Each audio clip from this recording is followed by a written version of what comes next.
Have you ever noticed how some people seem to carry an invisible aura, a pleasant fragrance that lingers long after they've left?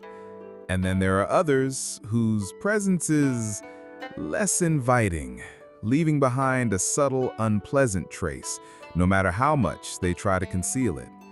What if I told you these seemingly random occurrences weren't random at all? What if they held a profound secret, an ancient truth about our very existence?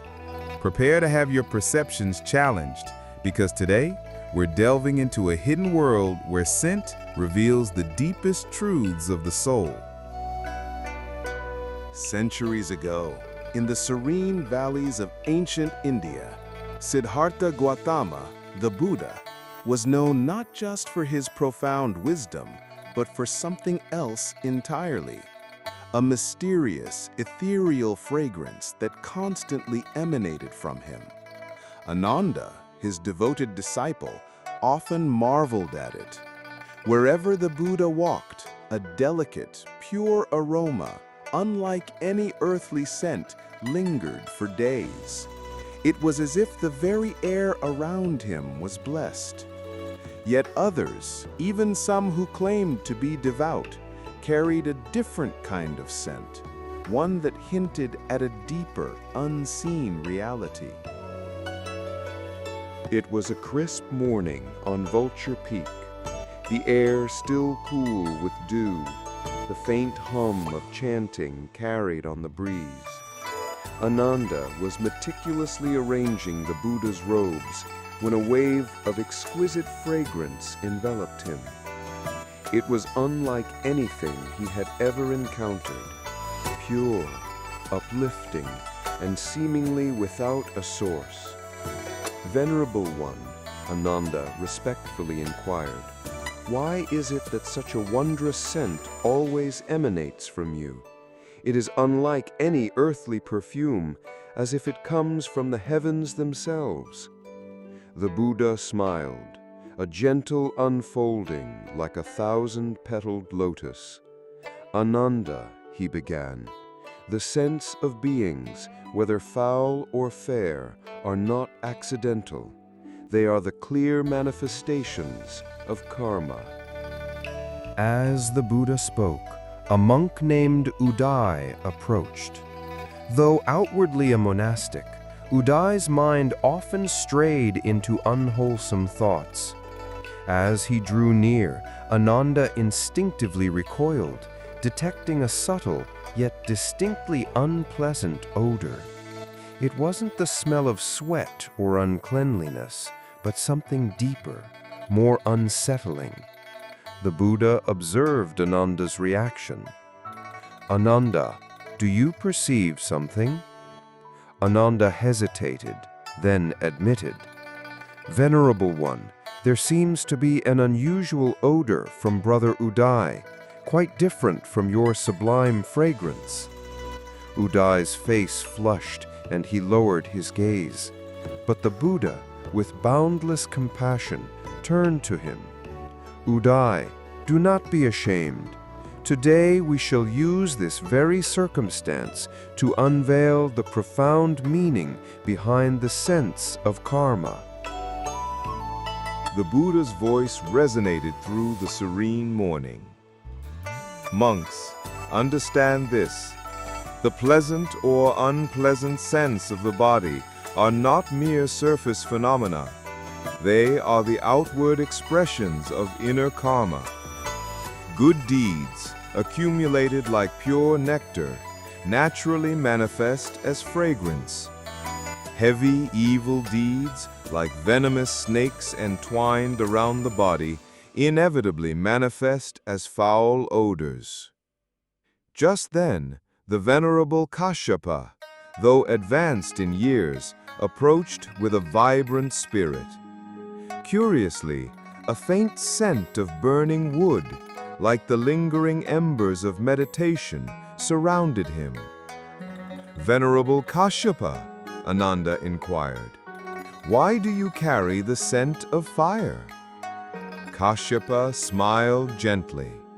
Ananda, I often practice the contemplation of the skeleton. seeing the body as a burning pyre. Over time, the energy of this practice has left its mark. The Buddha nodded in approval. Indeed, different spiritual practices manifest different fragrances. Those cultivating loving kindness emit a sweet aroma. Those practicing impurity contemplation radiate a cleansing freshness.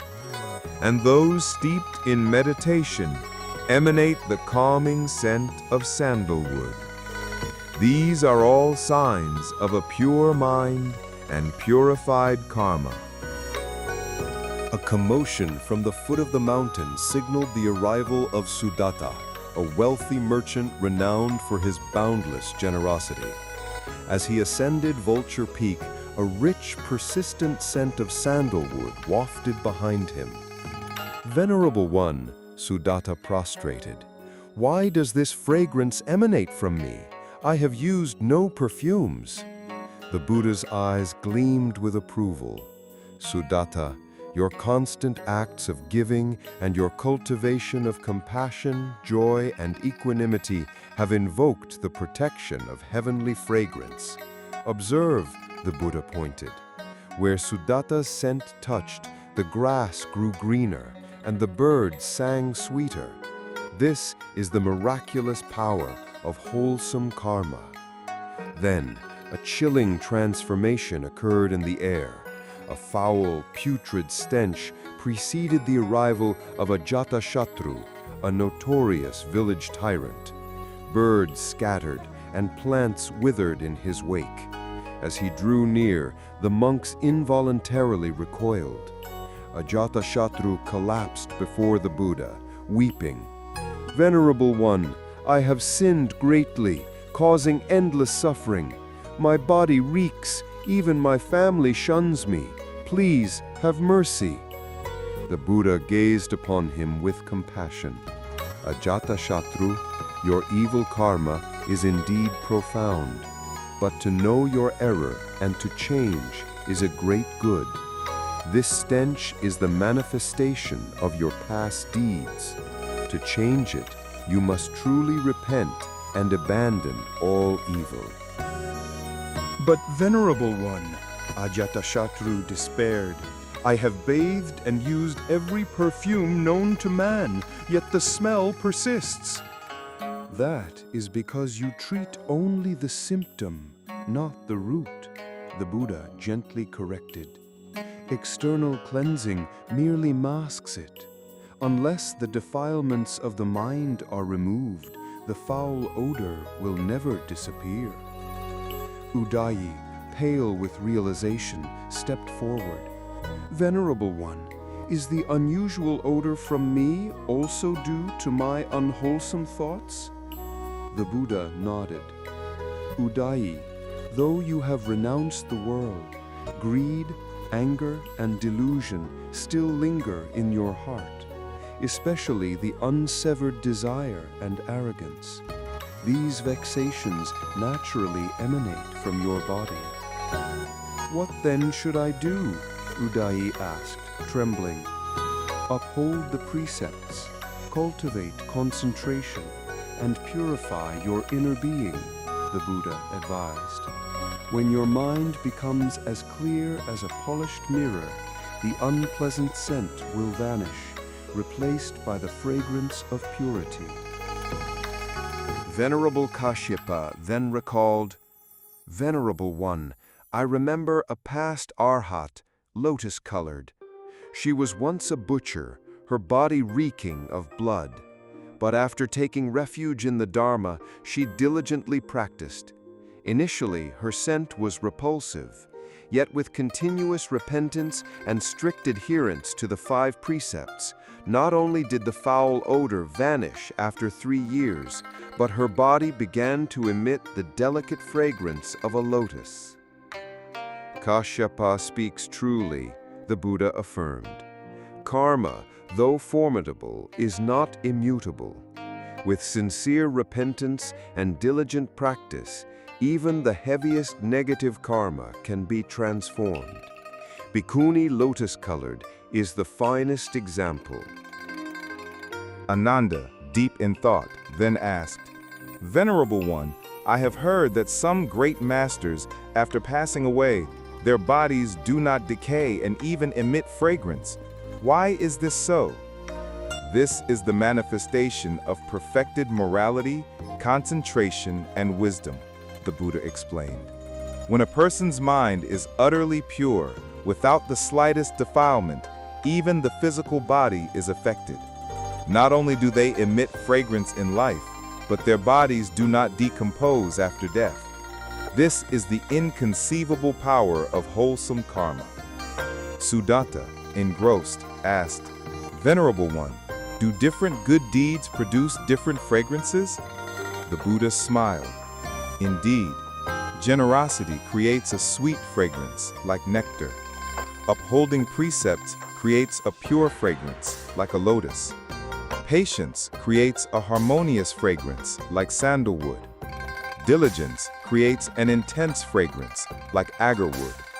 Meditation creates a wondrous fragrance, like the rare Udambara flower. And wisdom creates the supreme fragrance, transcending all earthly scents. The Buddha, his gaze sweeping over each disciple, finally rested on Ananda. Ananda, his voice deepened with a special solemnity. What has been spoken today about the sense of karma is merely the tip of the iceberg.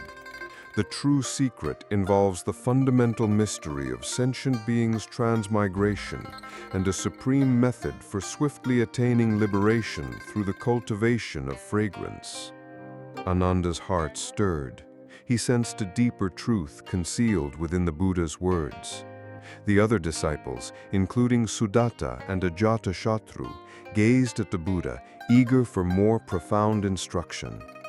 The Buddha smiled subtly, a hint of mystery in his eyes. The true enigma lies in why some attain arhatship in just 7 days, simply by regulating their breath, and why some practitioners can foresee their own death and at their passing emit a sublime fragrance that fills the entire 3,000 great thousand worlds. The Buddha looked at their expectant faces, knowing the time was ripe. He nodded gently, about to unveil a spiritual secret hidden for 2,500 years. Noble ones, the Buddha's voice became profoundly solemn. What I am about to reveal today is the supreme method of fragrance cultivation, or Xiangyan Samadhi. This Dharma is exceedingly wondrous, yet also extremely perilous. Even a slight misstep can lead to mental deviation. Thus, it has always been secretly transmitted to only a few disciples with deep roots. Ananda, palms pressed together, respectfully asked, "Venerable One, what is fragrance cultivation?" The Buddha slowly explained, "Fragrance cultivation is a method of practice that purifies the seeds in the 8 consciousnesses, thereby swiftly cutting off vexations and attaining liberation. It is achieved by observing and transforming one's own bodily sense. The principle of this method is profound.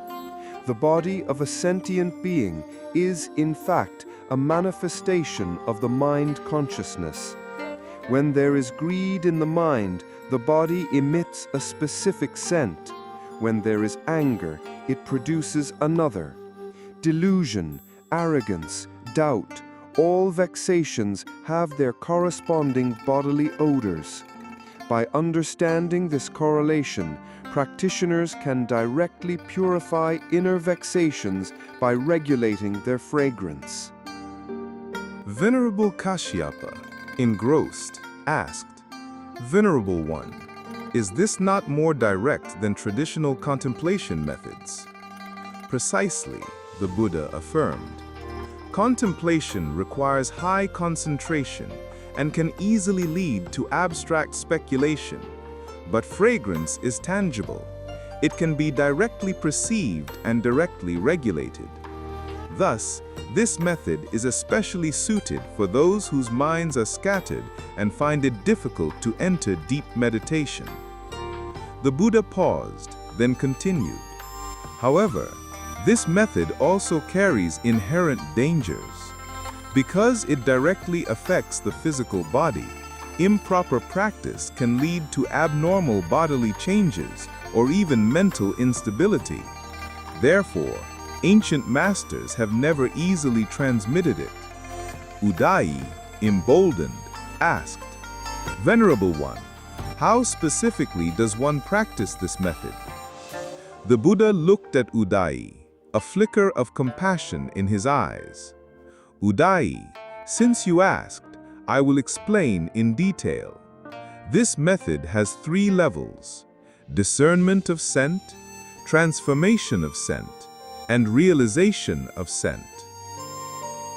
The first level, discernment of scent, involves accurately identifying the scents produced by different vexations within oneself. For instance, greed generates a fishy sweet odor, anger, a burnt, acrid smell, and delusion, a murky, turbid scent. Practitioners must, through long-term observation and comparison, establish the correlation between vexations and their corresponding scents. Ananda curiously asked, "Venerable One, is this correlation fixed?" "It is generally fixed, but it can vary slightly from person to person," the Buddha explained. Each person's karma and physical constitution are different, so the specific sense will have subtle variations. This requires the practitioner to have a very strong awareness to accurately grasp their own situation. The second level, transformation of scent, involves transforming foul odors into fragrance through specific methods. This process requires the coordination of body, speech, and mind. For the body, one must master specific breathing techniques to influence the circulation of vital energy, thereby changing bodily odors. For speech, one must recite specific mantras. Different vexations correspond to different mantras. For example, to counteract greed, one recites Om Amitabha. For anger, Om Vaisajya Guru. For delusion, Om Manjushri. For the mind, one must combine corresponding visualizations, visualizing the Buddha's light pouring from the crown of the head, cleansing all impurities, visualizing a lotus blooming in the heart, emitting pure fragrance, visualizing oneself transforming into light, merging with emptiness. These 3 must be practiced simultaneously. None can be omitted, and one must have sufficient patience, as the process of transforming scent is often slow. Sometimes a stubborn foul odor can take months or even years to completely transform. Sudatta exclaimed in awe, "Venerable One, this is truly miraculous. What then is the third level, realization of scent?" The Buddha replied, "The third level, realization of scent, is the highest realm, transcending ordinary spiritual practice and approaching the realm of miraculous powers. At this level, the practitioner has fully grasped the secrets of fragrance and can change their bodily scent at will, even using it to guide and liberate others. The core of this level is to understand the emptiness of fragrance. All scents, pleasant or foul, are impermanent, born of conditions, without inherent self-nature. When a practitioner thoroughly comprehends this truth, they can freely manipulate fragrance. But this realm is extremely difficult to attain, requiring profound insight into emptiness and ultimate understanding of dependent origination. and even if attained, it must not be used casually. It must only be for the purpose of benefiting sentient beings. I once knew an arhat named Fragrant Radiance, the Buddha began, recounting an ancient tale. Before he attained arhatship, he was a butcher, and his body constantly smelled of blood. After taking refuge in my Dharma, he began to practice fragrance meditation. Initially, he followed the method of discernment of scent, meticulously observing the various odors from his body. He discovered that when he recalled scenes of killing, the bloody smell intensified. When he aroused compassion, the scent would subtly diminish. Through a year of observation, he fully understood the correlation between his sense and his thoughts. Then he began to practice transformation of scent. Whenever he detected a foul odor, he immediately engaged in the corresponding antidote. Greed's scent was countered with loving-kindness meditation, angers with patience, and delusions with wisdom. After 3 years, the foul odor from his body completely vanished, replaced by a subtle sandalwood fragrance. But he was not satisfied and continued to deepen his practice. Another 3 years passed, and he reached the realm of realization of scent. Ananda eagerly asked, "Venerable One, how did he achieve that?" Fragrant Radiance discovered that when he completely let go of attachment to sense, no longer distinguishing good from bad, his bodily fragrance became even purer. Even more miraculously, he could change his bodily scent according to the needs of guiding sentient beings. Once he met a greedy merchant. He made his body emit the scent of money, attracting the merchant's attention, and then taught him the merits of generosity. The merchant, drawn by the familiar scent, was quickly captivated and eventually took refuge in the Dharma. Another time, he met a young man infatuated with beauty. He made himself emit the fragrance of perfume, then revealed to the youth the illusory nature of these scents, guiding him to practice impurity contemplation. The youth awakened and, Zongfu, renounced lust. Venerable Kashyapa sighed. Fragrant Radiance was truly endowed with great powers. This was not miraculous power, but the ultimate mastery of the fragrance Dharma. When one fully understands the relationship between fragrance and consciousness, one can naturally utilize it with ease. The Buddha continued, Fragrant Radiance finally attained arhatship. When he passed away, his fragrance filled an area of 100 li, astonishing even celestial beings.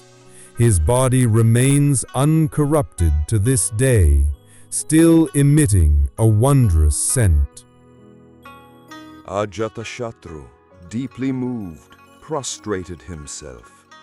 Venerable One, today I finally understand the profound meaning behind bodily sense. I am willing, from this day forward, to abandon evil and cultivate good, even if it takes a lifetime to cleanse the defilements from my body. Udai was also filled with joy. Venerable One, I too wish to practice this method. Please teach me in detail. The Buddha looked at them with compassion. Excellent. To have such awakening is truly rare. Remember, scent is merely an outward manifestation. The key lies in the purity of the mind. When your minds are as transparent as crystal, as vast as space, your bodies will naturally emit the purest fragrance. Kashyapa pondered, "Venerable One, can practitioners then assess their spiritual progress by observing their bodily fragrance?" "This is an excellent method," the Buddha affirmed. "Bodily scent is indeed a barometer of one's spiritual state. But remember, do not cling to it, lest you fall into another bondage. The ultimate purpose of fragrance cultivation is not to smell sweet, but to observe the changes in consciousness through the phenomenon of scent, thereby cutting off vexations and attaining liberation. If you cling to the fragrance itself, you will miss the point." As everyone was absorbed in this profound Dharma, the Buddha slowly scanned each person present. His gaze finally settled on Ananda. "Ananda," the Buddha's voice carried a special solemnity. "What has been spoken today about the sense of karma is merely the tip of the iceberg. The true secret involves the fundamental mystery of sentient beings' transmigration and how to swiftly attain liberation through the cultivation of fragrance." Ananda's heart jolted. He felt there was a deeper meaning to the Buddha's words, a more profound truth hidden beneath. All the other disciples, including Sudatta and Ajatashatru, gazed intently at the Buddha, awaiting further revelation. The Buddha smiled faintly, a touch of mystery in his gaze. "The true enigma, my dear Ananda, lies in why some attain arhatship in just 7 days, merely by regulating their breath, and why some practitioners can foresee their own death and, at their passing, emit a sublime fragrance that fills the entire 3,000 great thousand worlds." The Buddha looked at Ananda's eager, bewildered expression, then at the rest of the disciples, a knowing glint in his eye. "Ananda, and all of you listening to this story right now," the Buddha's voice resonated, seemingly addressing not just his disciples, but us, the viewers. The secret of fragrance cultivation, the true key to all these profound transformations, it has been within you all along. The very breath you take, the very thoughts you cultivate in this moment, are already shaping the subtle scent of your being, imperceptible to your ordinary senses, but profoundly real. At Sacred Lotus Glow, we believe that everyone has the ability to unlock their own inner light. Join us in lighting the fire of wisdom, spreading compassion, and living a more fulfilling and meaningful life. Subscribe today so you don't miss any videos that help you find your inner peace and light.